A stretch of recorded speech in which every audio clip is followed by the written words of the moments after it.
federal government will review a weekend accident at an off-road race in California's Mojave Desert that killed 8 spectators. On Saturday, a driver in the California 200 lost control of his truck on a jump on the race course near Lucerne Valley, California. The truck flipped and landed on those watching, spectators. The driver survived, and so far, other than expressing sorrow on his Facebook page, 28-year-old Brett Sloppy of San Marcos, California, is staying quiet. One neighbor expressed her support. And anybody who's angry needs to look inside themselves and see if they've ever made any stupid decisions like the people standing too close. You know, we've all done that. We all take risks. We were just lucky that, those risks didn't involve the loss of our lives.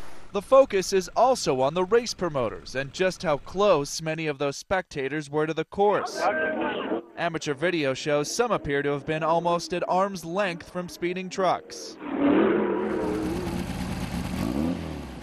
Wayne Nosala helps run the California Off-Road Vehicle Association, and he says environmental rules already limit the sport's access. He says the fatal crash will likely add more restrictions, something he accepts. As far as whose responsibility is to control the crowds, I think that is a little gray area I think that we need to address in the future. I think possibly the land managers could probably be a little more involved in that part of it. The organizers, Mojave Desert Racing, or MDR, could not be reached for comment. The address on its Bureau of Land Management permit is in a suburb east of Los Angeles. The BLM permit says MDR was responsible for driver and spectator safety.